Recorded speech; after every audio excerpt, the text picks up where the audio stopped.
Hi, I'm Jennifer St. Lawrence, and you're watching Vacaville Access. On today's show, we're going to be talking to some longtime residents of Vacaville as well as some local business owners. But first, we're going to stop off at Pure Grain Bakery for some breakfast and a cup of coffee. Come on, let's go.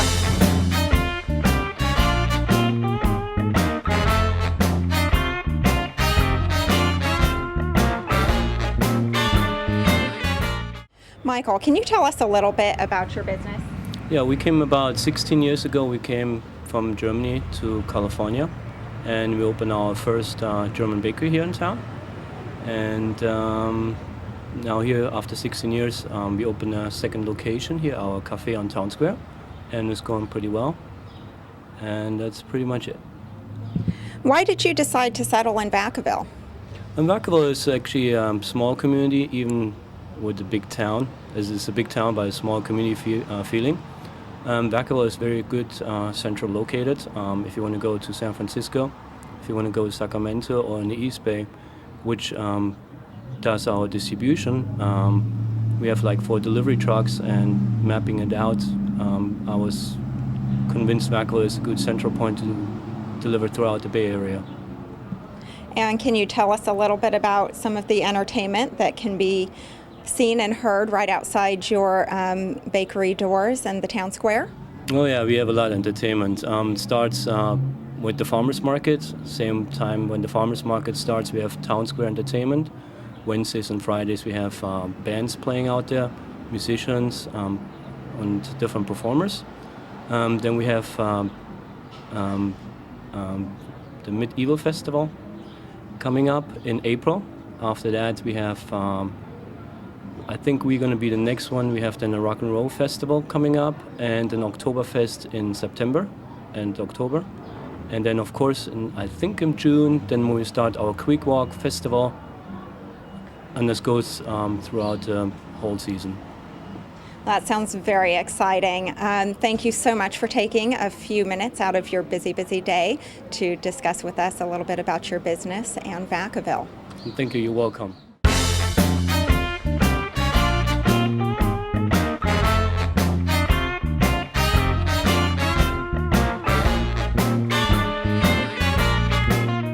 Good morning, Perry. Can you tell us what's going on in your store today?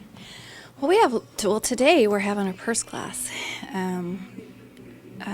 They're teaching the gals how to knit a purse. A lot of them, we don't know how to use circular needles, so we teach so many things when we teach them how to knit a purse. We use them using circular needles, double points, felting. Felting is a process where you wash the purse because it's really big, and then you shrink it. You kind of do what your mom told you not to do with your nice wool sweaters. And they make flowers. They learn how to do that, crochet and knit. They learn how to line, sew in a lining.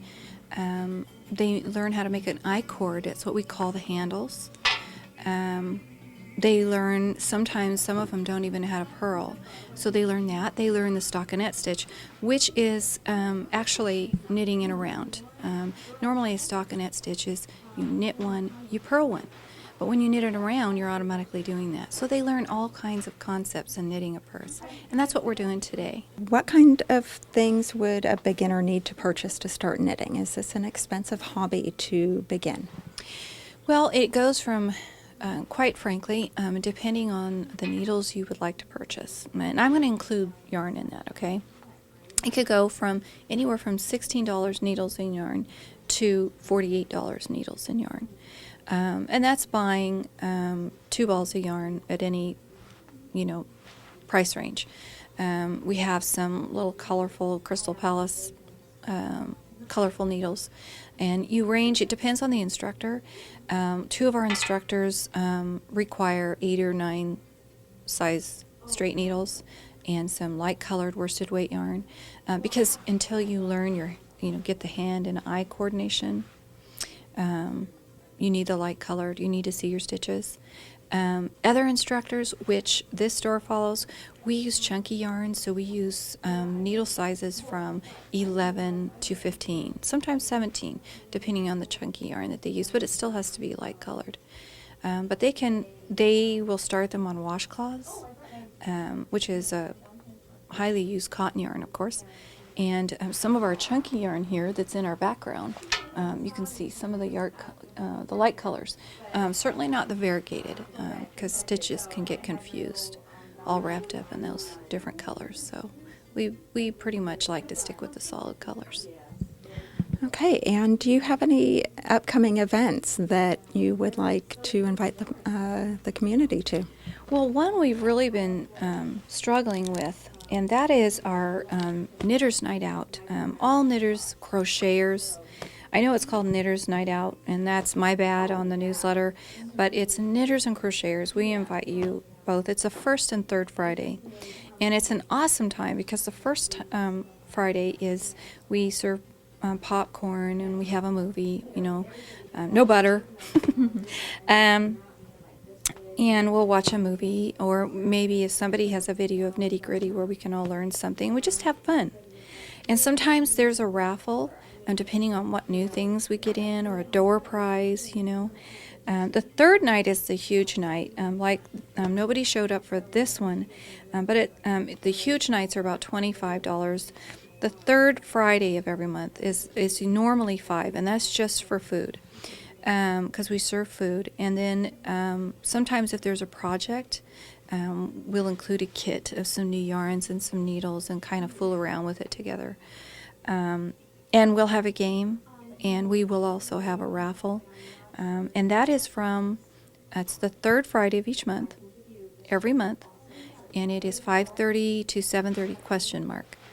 We do close the doors because on Fridays we're open 10 to 6, and we do close the doors at 6:10, 6:15. So it can be, like a private party for those who come in and pay. We have tons of classes. Of course, I think by the time this airs, our March classes will be getting going. And May tends to wind down, but we still have our beginning classes every Monday, 11:30 to 12:30 in the morning. Nancy's class in April she's going to have the 10th, 17th, and 24th, Nancy England. We have Carolyn's class is going to be on Saturdays, so they'll need to just the newsletter for this next quarter will go out in March, and that'll have the schedule for April, May, and June. So if you have your email, if we have your email, and if we don't, get it to us, because we send the newsletters out. I don't know if this is too shiny to see, but we send them out, and we have pictures on them. I went to Mexico, and I got to see some weaving done, so I have a couple of pictures to show, and that'll be in the next newsletter. Lots of upcoming things, and if you get a little confused with the newsletter, just call us or come down, and we'll tell you what's going on. Well, that sounds really exciting. Thank you so much, Perry, for spending the morning with us, and I'd like to encourage everyone to come on down and get on your mailing list. Definitely, it's the way to do it.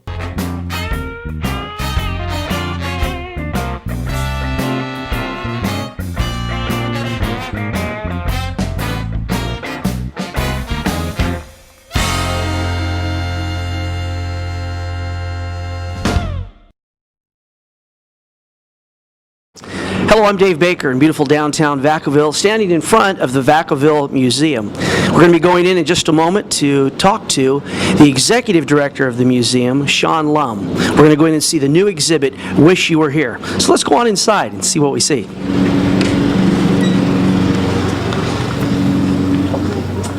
Hello. This is Shawn Lum, the executive director of the Vacaville Museum. Good afternoon. Good afternoon. Nice to see you here. Real good. Thank you, and thank you for inviting us in.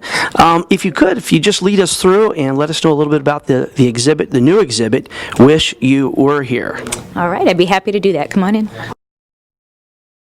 So, Shawn, what do we have here?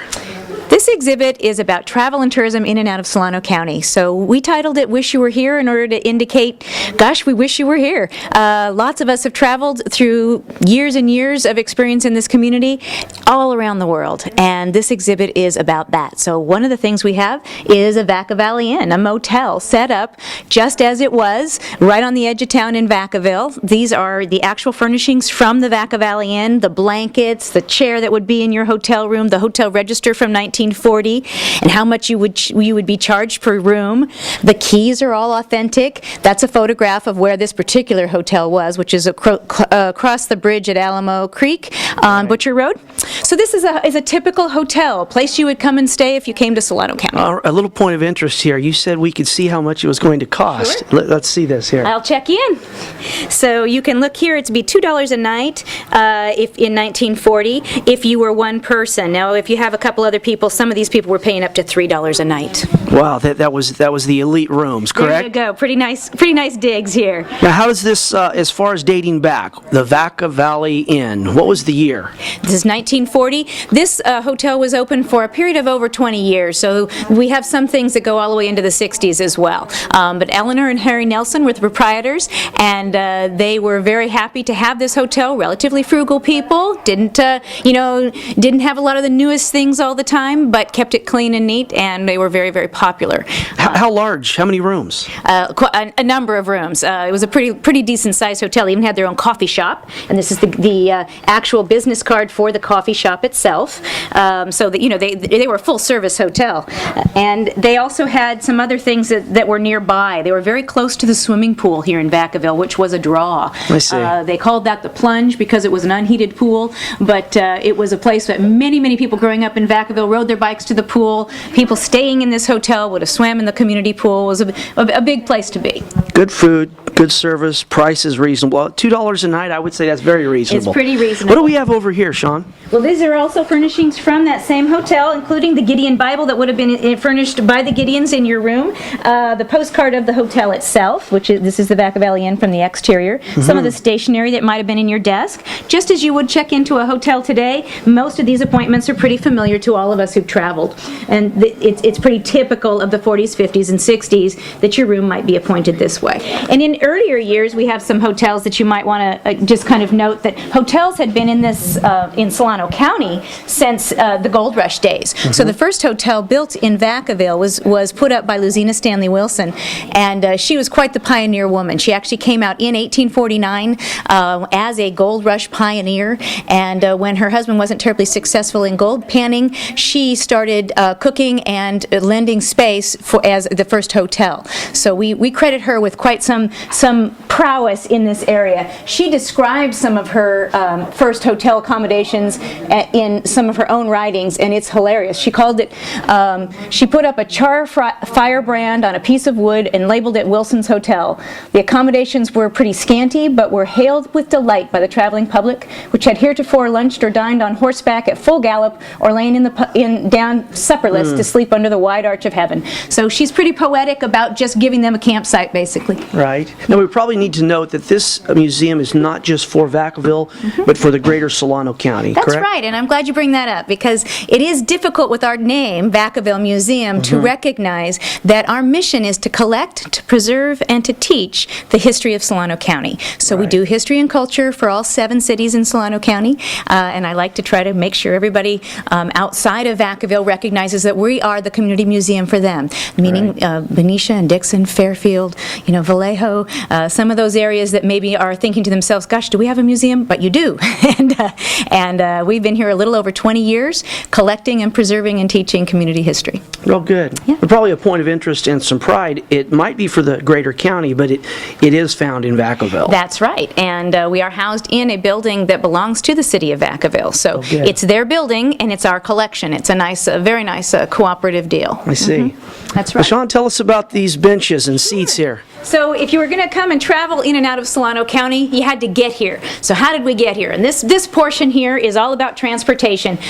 In the earliest visitors to Solano County came by horse and buggy, of course. That's that Gold Rush story.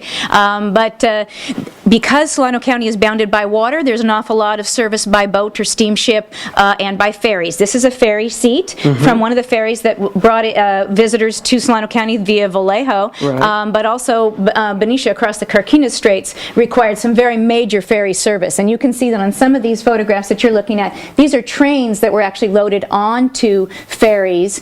These are electric trains here and these are steam engines here, but in both cases they actually brought full train loads of people across the water on ferries. This is one of the ferry seats, and then the other on those same train cars, these are interurban streetcars from that service the area. Their seats would have looked something like this. So this is how you would sit, how you would get here, I guess, through the years. And then, of course, all of these things were enhanced with additional rail service, and then eventually by automobile. And automobile travel changed everything. Now, this was a ferry bench. What was this seat over here? It's a train seat from one of the electric rail trains that would have been in and around, actually closer to San Francisco. I think this one ran on the Market Street line, or it's on loan to us from the Western Railway Museum, which is also in Solano County, out by Suisun City. So we are lucky that this ferry seat is on loan also from the Maritime Museum in San Francisco. When we work on an exhibit, the museum houses over 22,000 objects, so we have a lot of things. Incredible. But we don't have enough to tell every story. Right. So we often borrow or talk with the community as well as other institutions to see how we can enhance our story with objects that they might be able to or willing to share with us. And these are two examples of Now, that. you were telling me something interesting about the material used in these seats. Right, this one is a 1915 era streetcar seat,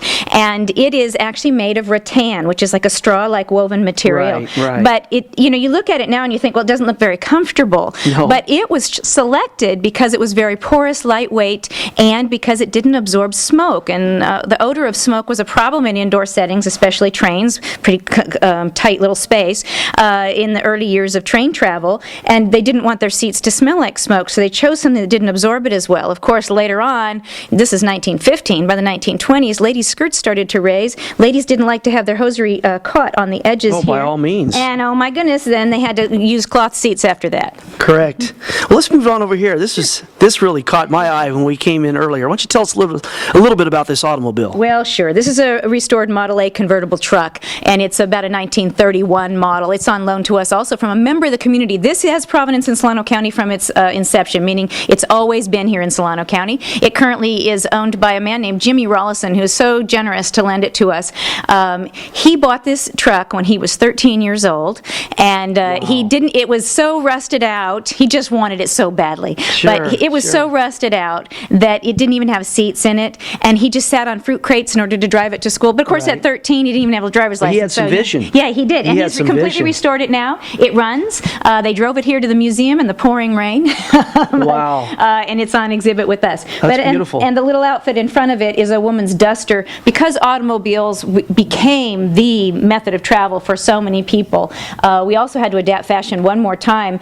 The outfits that women wanted to wear would be truly dusty in a convertible like this. The roads were not paved. So we adapted what looks like a house coat or a robe to people, but is actually an outer garment worn over your clothing, and that is the object that then is exposed to dust. You take that off and don't wear it again except when you're traveling the next time. Maybe we could skip along here, just give us some high points, and Alrighty. I know they're going to want to see this little table and settee right over here. Alrighty. So these are all postcards about areas in Solano County that you might have sent. People were so proud of where they lived. They'd send a postcard of their high school. That's the Vallejo High School, or a street scene from Vacaville, or I love the greetings from Vallejo, California. Now that one's, of course, a little more contemporary You vision. get the sense of the ocean up there. Isn't that fun? They know that they're close to the water. So these are postcards, and we use the postcard theme throughout this exhibit because, again, it's a really common thing to get a postcard that says, "Wish you were here."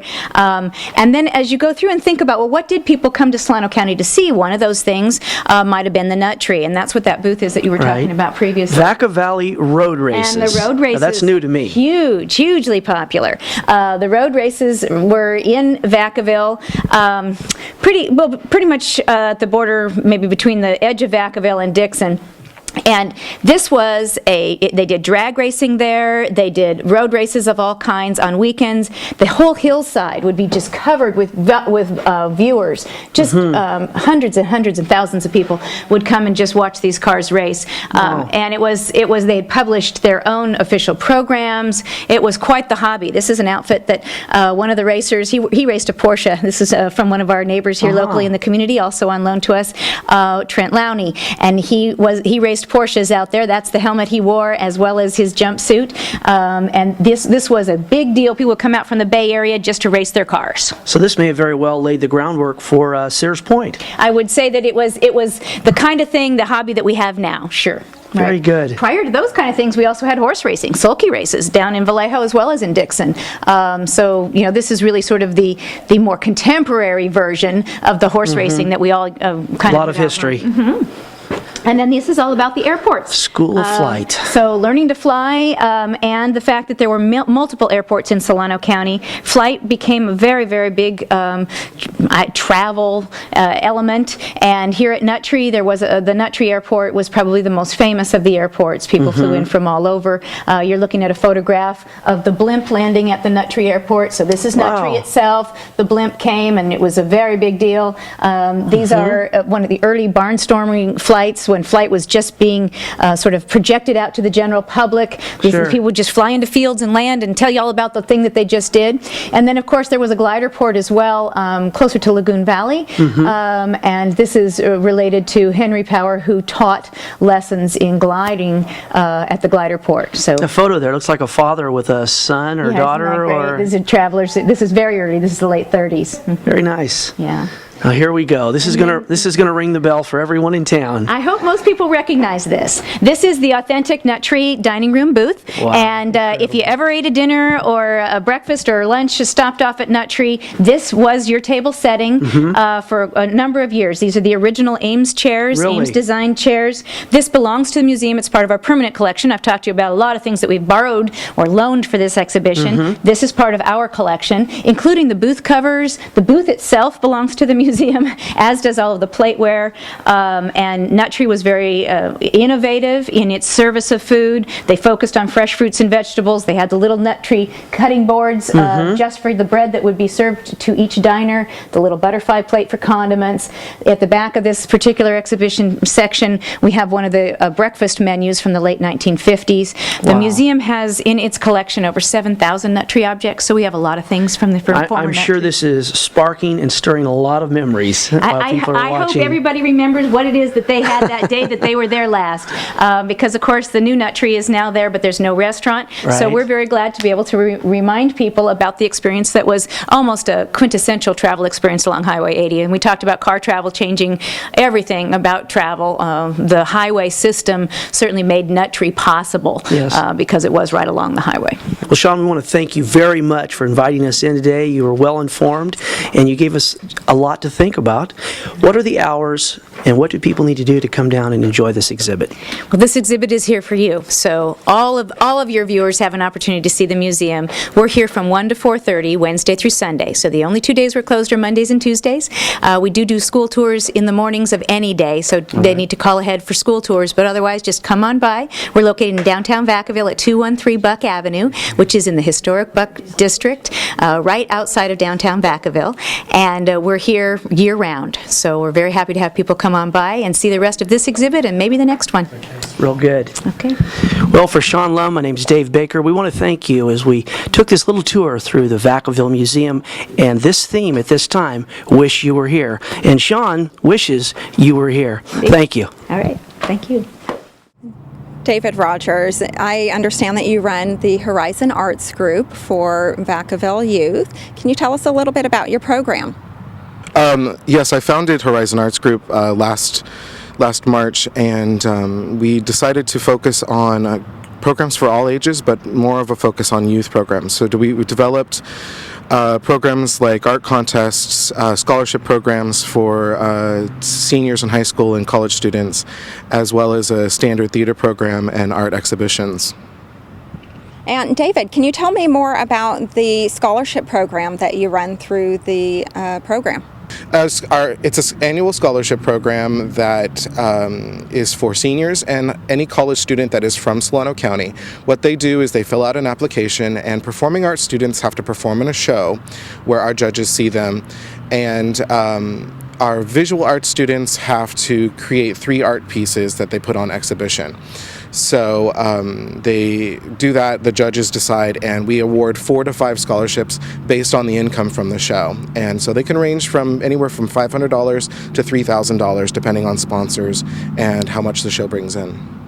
David, thank you so much for joining us here in Vacaville's Andrews Park to talk about the Horizons Art Group. Is there any last thoughts that you'd like to express regarding the Horizon Arts Group? If anybody's interested in helping us out, joining an advisory board or being a scholarship judge, they can contact me, like I said, at horizonartsgroup@yahoo.com. Our number is 707-220-8355. Thank you. Thanks.